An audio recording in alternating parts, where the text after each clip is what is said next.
How did you get into writing and playing music? Let's talk from the writing perspective first. I've always enjoyed any type of, either poetry, any type of song, lyrics. I think they're just such a powerful thing.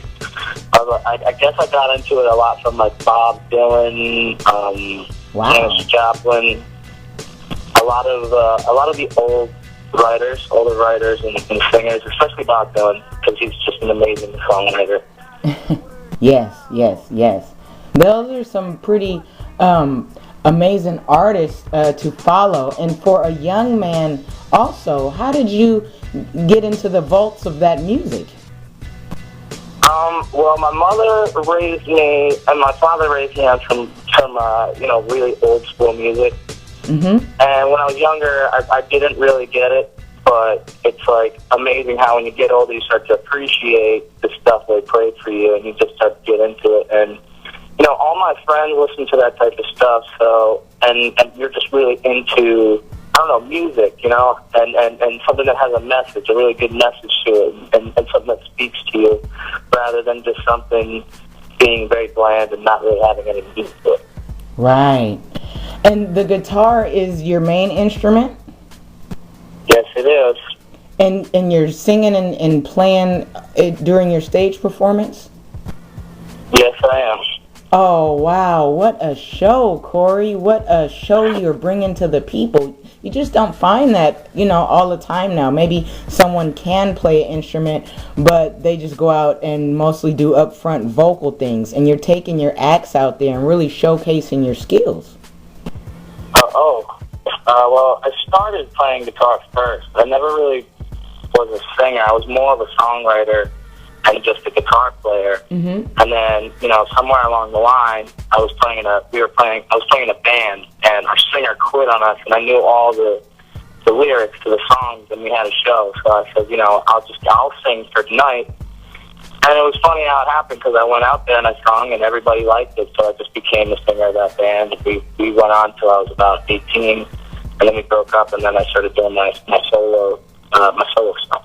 Wow, what a chance to step out there, and you just took the challenge. That's hot. Absolutely.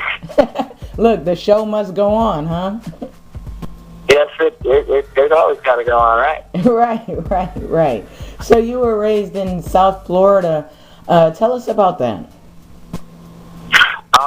South Florida, I'm actually here right now. It is my favorite place in the world. I mean, people really don't understand the scene that goes on here, especially with people my age and my generation. And there's a great local music scene, and there's just a lot of great people. There's, bands all around, Spread the Dub, Francine, just a lot of different musical acts that I'm really good friends with. We've all been playing music around the same scene for years. You have a beautiful voice, and the arrangement of American Dream is really, really nice. Thank you. It has a way, from the time you push play, of just drawing you in. What inspired you to do that cut? Well, I wrote that song when I was in New York. I believe it was in my apartment. I wasn't really doing a lot of music at that time.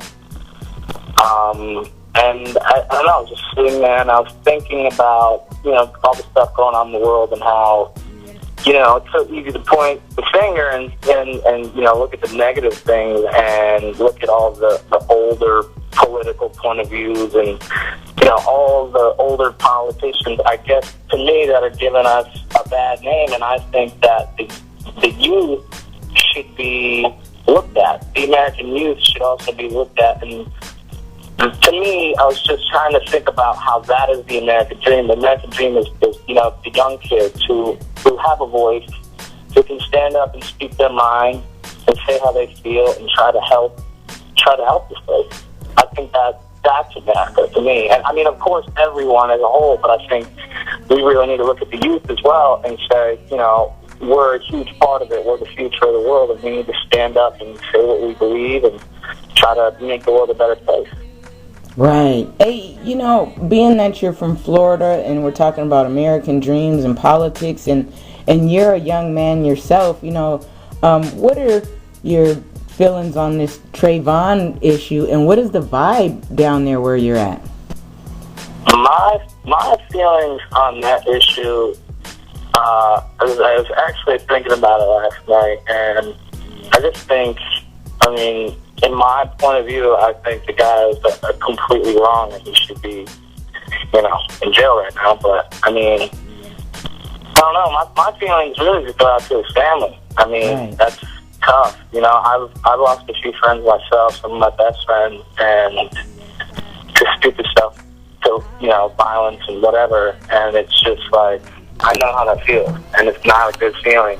And my heart just goes out to his family and to, all the people who cared about that. And to me, I think that's another point that we need to start standing up and speaking our mind. Because when something's unjust, why do we just let it happen?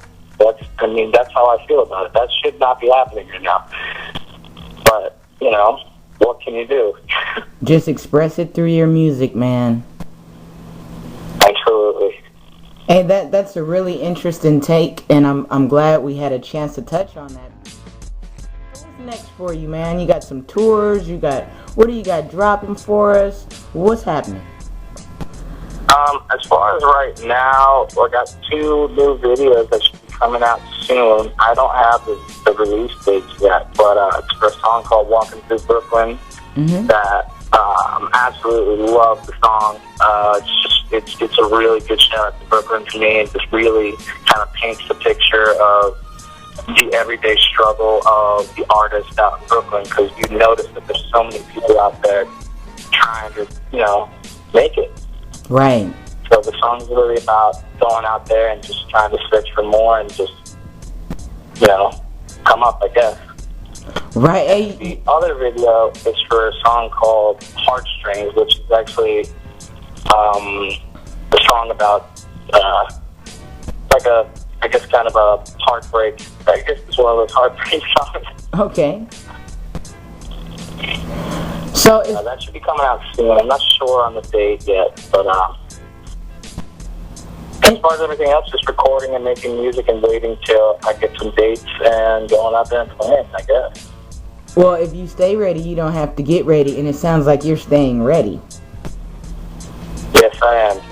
And you do well with the YouTube hits and the social network views. 33,000. These are real numbers. Yeah. Yeah. How's that feeling? I guess I don't know. You run into people, and people just, it's like, to me, it's like if you bump into somebody in the studio and you're nice to them and you're just genuine, I think people just automatically go back and spread a good word about you. Uh-huh. And, I think that's the most important thing. Be humble, be friendly. Nobody's better than anybody else. It's just everybody's loving the music, and everybody should make the music together. Mm-hmm. And it just spreads. I think the message spreads, and I have a lot of good friends out here in South Florida. I know, the first day we put it up, there was like a couple thousand already, and I just told a few people in Florida. It's like, everybody went around, and it kind of just circulated real fast. So. Right. Hey, that's what it's all about, and you have an organic fan base growing, and that's what's gonna keep you solid in the game.